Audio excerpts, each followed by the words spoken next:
Welcome to the deep dive. So when you think about American food, what comes to mind first? Is it big juicy burgers, crispy fries, maybe hot dogs, pizza? Yeah, those are definitely the icons, aren't they? The usual suspects. Exactly. But look, while they're definitely part of the picture, they're really just the opening act. Today, we want to cut through those common ideas and, reveal the really rich, complex food landscape here. Consider this your shortcut to getting a real handle on a topic that, well, it connects everyone. It really does. So why does this matter so much? Well, America is fundamentally a nation built by people from everywhere. Right, a nation of immigrants. And they brought their traditions, their recipes, their ingredients, all of it. And it's not just that these different food traditions exist side by side. They merge, they adapt, they change. They become something new, something distinctly American in the process. Absolutely. You see it all over, like the spicy Mexican influences down in the Southwest. Or those classic Italian-American comfort dishes in the Northeast. Yeah, or, soul food in the South, which is just incredible and unique. Every region really has its own flavor. And that's what's so fascinating, I think. Food is like this delicious window. It helps you understand the people, their history, their culture, even family stories. Definitely. And for those of you learning English, getting a grip on these food traditions, it's super helpful. It just clicks, when you hear people talking in movies or read about it or chat with American friends. It adds layers. That's a great point. And you often run into specific terms that are deeply woven into the culture here. Take the diner, for instance. Wow, the classic diner. Right? It's this uniquely American kind of restaurant, Yeah. often open 24/7, serving what we call comfort foods. And that term comfort food is key too. It is. It's not just any old dish. It's food that makes you feel, warm, happy. Nostalgic, maybe. Reminds you of home, childhood. Exactly. Yeah. These aren't just words to learn. They're like cultural touchstones. So true. Food is that universal language, isn't it? It connects us all. For our listeners, maybe in the US or the UK, this is a chance to maybe appreciate the variety you have right there. And for anyone working on their English, it's honestly a fun way to build vocabulary. Phrases for restaurants, grocery stores, even understanding the etiquette around eating. Okay, so let's get ready to explore a bit. We're going to touch on everything from the surprisingly complicated act of ordering coffee. Oh, definitely. To the slow art of Southern BBQ, or even specific things like New England clam chowder. Let's dig in. So we've kind of set the stage. American food is way more than just fast food. If you had to pick one experience, though, that really shows this depth, this variety, what jumps out at you? That's a tough one because there are so many angles. But Yeah. I think what really surprised me genuinely was the sheer range of comfort foods across regions. Okay. Before I spent significant time here, my idea of comfort food was probably like mac and cheese. Can't go wrong with mac and cheese. No complaints there, absolutely. But then you discover things like Southern grits, that staple, savory or sweet. Right. Or a proper New England clam chowder, that rich, creamy taste of the coast. And of course, you have legends like the Philly cheesesteak. Each one isn't just about feeling cozy. It tells a story about where it comes from, its history, the local stuff. You are so spot on about comfort food. Yeah. It really is like that warm hug you mentioned.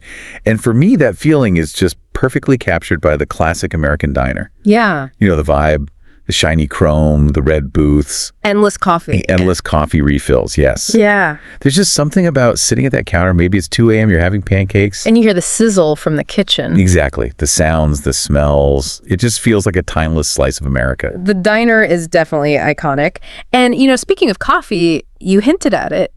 Ordering coffee here can be, an adventure. Huh. Tell me about it. It's rarely just a coffee, is it? It's usually a whole list. Oh, yeah. I'll have an iced, grand, non-fat, extra foam, caramel macchiato, no whip, I know exactly what you mean. It feels like you need a special vocabulary just for the coffee shop sometimes. It really does. It says something about maybe speed and customization. Yeah, and that speed thing. You see it in the drive-through coffee shop, too. Right. Another very American thing. Getting your caffeine fix without even getting out of the car. It really highlights that emphasis on efficiency, convenience in daily life.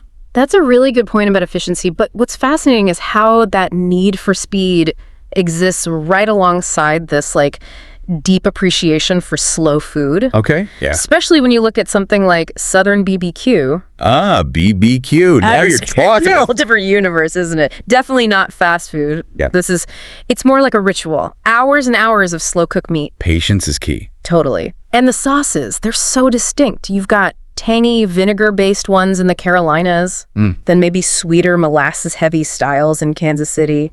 It's a real culinary art. People get serious about it. Regional rivalries over who has the best brisket or pulled pork. Oh, absolutely. I remember the first time trying proper Texas brisket. It was just an eye-opener. So incredibly tender, basically melted. And that smoke ring, that pink ring around the edge. Yes, the smoke ring. Can you maybe explain that a bit? Because for BBQ fans, that's serious business. It really is. That smoke ring, it's not just pretty, it's actual visible proof of good, slow smoking. It's formed by a chemical reaction between the smoke gases and the myoglobin in the meat. Basically, it tells you that the meat was cooked low and slow for a long time, letting that smoke flavor penetrate deep inside. So it's a sign of quality, of patience. Exactly. It shows technique. And it's not just the food, is it? The whole BBQ joint experience. Right. It's often super casual. Picnic tables, maybe some loud music, people just hanging out. It's interesting, the slowness of the cooking actually kind of speeds up the social connection, you know? People gather, they wait together, they talk, share the anticipation. That's a perfect way to put it. And brings us right back full circle, really, to this idea of food as a connector. Whether it's a fancy restaurant, that casual diner, or a backyard BBQ, food is almost always right there in the middle of American social life. It's where families get together, friends catch up. Business deals get done over meals all the time. True.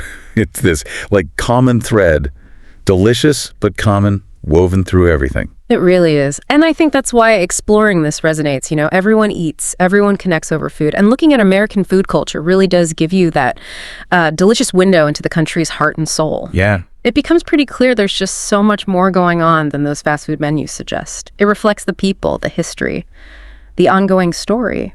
So wrapping up, what have we seen? This deep dive, I hope, shows that American food culture is this vibrant, incredibly diverse mix. Much more than the stereotypes. Understanding this richness helps you understand the people, the history, just everyday life in the U.S. It broadens your cultural view. Their vocabulary. And your vocabulary, yes. So here's something to think about. If every dish tells a story, what stories are the newest food trends in your community telling about how its identity is changing right now? Welcome, Curious Minds. Today we're taking a deep dive into a really fascinating stack of sources. They all zero in on American food culture, but with a unique twist. That's right. Our mission today is, well, it's to unpack the language we use when talking about food. Specifically, American food experiences. Exactly. And we want to pull out some fantastic tools to help you navigate those conversations, you know, with confidence. Yeah. It's about more than just what's on the plate. It's really about the words we use to describe it all. Right, and the cultural stuff behind those words. Think of it maybe as a shortcut to being well-informed, not just about what Americans eat, but how they actually talk about it. Yeah, that's a good way to put it. We'll be looking at useful vocabulary, understanding some tricky grammar points, Oh, yeah, grammar. practicing natural phrases, and even tackling some common pitfalls. It's surprising how much language gets wrapped up in just a simple meal. Definitely. Yeah. So let's start by digging into some key words and phrases, the ones that really open up the conversation around American food. Yeah. These aren't just definitions, right? They're more like cultural touchstones. Totally. And what's fascinating here is how these words, they don't just describe the food, they describe the whole cultural experience. Wider context. Yeah. So we'll break each one down, talk about its meaning, and, you know, really explore its deeper significance, how it plays out. Okay, first up, comfort food. Ah, classic. You know that feeling, right? Yeah. It's food that gives you that sense of well-being, often tied to childhood memories, maybe, or home cooking. Yeah, like mac and cheese. That's the quintessential American example, isn't it? Oh, absolutely. It just takes you back. It really does. And often you'd find that comfort food in a diner. Right, that diner, not just any restaurant. No, it's a very American thing, informal. Usually that long counter. And the booths. And the booths, yeah. Serving simple, pretty inexpensive food. They have a history, don't they? Like lunch wagons. Exactly. Started as these horse-drawn lunch wagons, late 19th century. Then they evolved into these like roadside beacons. Always open. Often, yeah. Accessible, places where pretty much everyone felt comfortable pulling up a stool. And speaking of diners, you got to mention the endless coffee refills. Ah, yes, that's key. It sounds simple, but it's such a specific American thing in many places. Mm-hmm. Your cup just magically gets filled up again, no extra charge. It says something about maybe hospitality. I think so. Hospitality, abundance, and also just letting people linger, not feeling rushed. Yeah, that value on taking your time. It embodies that. And that desire for convenience, it also leads us to the drive-thru. Oh, the drive-thru. Essential. Absolutely essential. Ordering food, coffee, whatever, right from your car. Born from car culture, right? Fast-paced life. Totally. It completely changed how Americans eat on the go. All this talk about food is definitely starting to whet your appetite. Nicely used. Yes, it's increasing our desire for food, making us hungry. And if we're talking food that really makes your stomach rumble, sometimes it gets elevated, right? To a culinary art form. Mm-hmm. Yeah, that's when cooking becomes more than just, fuel. It's skill, creativity. Right. Often refined over generations. Think about something like Southern BBQ. Oh, yeah. Serious business. Exactly. Intense regional pride, specific techniques passed down. It's way more than just grilling. It's a true art form. And when you finally taste something amazing, like that perfect BBQ brisket, if it's done right, it just melts in your mouth. Yes. Fantastic idiom. Means it's incredibly soft, delicious, perfect. That's the goal, right? That's the peak. But, even covering all this, it feels like we've only scratched the surface. Yeah, that's another good one. Just dealing with a tiny part of a huge topic. And believe me, the linguistic side of American food culture is huge. There's so much more. Okay, so we've talked vocabulary, but how culture shapes our words. It's not just the words themselves, is it? No, not at all. It's how we put them together. Grammar matters. Right. And with food, this whole countable versus uncountable noun thing, it seems small, but it's actually pretty important for sounding natural. It really is. This is where you get into some interesting linguistic bits. Some nouns are easy, like apples. You count them. 1 apple, 2 apples. Simple enough. But food gets tricky. The quantity, or how you're thinking about the food, can change the word you need. Okay, so break it down. Countable nouns. Right. Things you can count individually. 1 burger, 2 hot dogs, 3 cookies. So you use words like many, a few, several. Exactly. How many fries do you want? Or, I grabbed a few slices of pizza. Even though pizza itself can be tricky, we count the slices. Ah, okay. So what about uncountable? Those are substances, concepts, things you don't normally count individually, like water, rice, sugar, cheese. Stuff you measure, maybe. Often, yeah. Or you talk about it as a general mass, so you use quantifiers like much, a little, some, a lot of. Like how much cheese is on this? Perfect. Or, could I have a little more soup? Got it. But you mentioned tricky cases. Yeah, and this is key. Some food items can be both, depending on the context. Like coffee. Coffee is a great example. If you mean the drink, the liquid, it's usually uncountable. I need some coffee. Okay. But if you're ordering cups of it, can I get 2 coffees to go? Now it's countable. You're counting the servings. Ah, I see. So the container, the portion makes it countable. Pretty much. Same with something like chicken. We're having chicken for dinner. That's the meat. Uncountable. Right. Versus, I saw 3 chickens running around. The actual birds, countable. Context is everything. It really is. So think about being in an American supermarket. You need bread. Do you ask for much bread or many breads? Probably some bread or a loaf of bread. Loaf is countable. Exactly. Or a slice of bread. What about eggs? Eggs. You count those. A few eggs, a dozen eggs, many eggs. Perfect. Milk. Uncountable. Some milk, a little milk, a carton of milk. You got it. And cookies. Definitely countable. How many cookies? See, being aware of this just helps you pick the right words, sound more natural when you're asking for things. Okay, this is super helpful. Now let's shift gears a bit. Beyond the grammar rules, there are those phrases that just sound right in conversation, the ones that make you sound fluent. Oh, yeah. These are gold. They're not just phrases. They often carry cultural meaning, ways of agreeing or expressing things. They make the conversation flow. Definitely. They're like conversational glue. So let's share a few. Like, if you want to get someone talking about their experiences. You could ask something like, what's one American food experience that really stands out to you? Nice and open-ended. Okay. Gets people thinking. Or if someone says something just perfectly. Like we used earlier. You hit the nail on the head. Exactly. Great way to show strong agreement. And for that feeling comfort food gives you. You could say it's like a warm hug, isn't it? Yeah, that really paints a picture. Very evocative. And if you want to point out something distinctly American, Frame it like there's just something so uniquely American about maybe diners or portion sizes. yeah, that works perfectly. It highlights the cultural aspect. We touched on this, but it's worth saying again because it's so true. Ordering coffee in America can be an adventure. Huh, it really can. All the options, sizes, types of milk, syrups. It's a whole vocabulary list in itself. It is. Now, if someone shares an experience and you totally get it, Just say, I know exactly what you mean, shows empathy, connection. powerful little phrase. Okay. Or if something is totally new or surprising. Like trying grits for the first time if you're not from the South. Yeah, you might say, wow, it's a whole different world. Captures that surprise. And the best compliment for Ah, yes, common pitfalls. Nobody's perfect, especially when learning a language. recognizing these helps avoid them, right? Makes communication clear. Definitely. It's about precision, avoiding misunderstandings. Some of which can be pretty funny, actually. Okay, give us one. A classic mistake. Using delicious to describe people.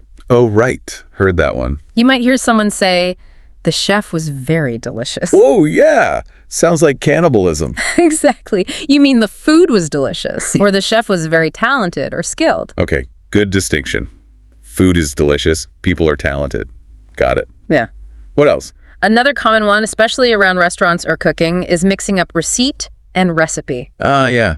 They sound kind of similar. They do. Oh, but a receipt, that's the piece of paper you get after paying. Proof of purchase. So, can I have the receipt for the meal? Correct. While a recipe... That's the instructions for cooking something. Exactly. Do you have the recipe for this amazing cake? Totally different things. One comes after eating, one comes before cooking. Right. Getting them mixed up can lead to some confusing requests. Good ones to know.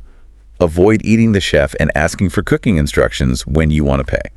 Simple rules to live by. So, stepping back a bit, connecting all this to the bigger picture.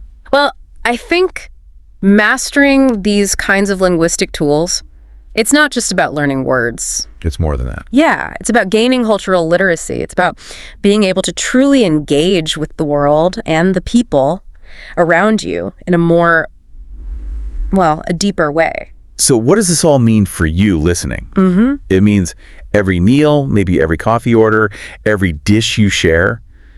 It can be a chance to learn and connect. It's a mini language lesson. Totally. Hopefully this deep dive into the language of American food culture has given you some great starting points and maybe a richer appreciation for the words we use around food. Keep practicing, keep listening. Yeah, keep exploring the world through language. It's fascinating. Absolutely. Maybe here's a final thought to chew on. Next time you sit down for a meal, think about it. Don't just focus on what you're eating. Consider those hidden layers of language and culture wrapped up in every single bite. What new words or phrases might you notice, or maybe even try using, that really capture that moment?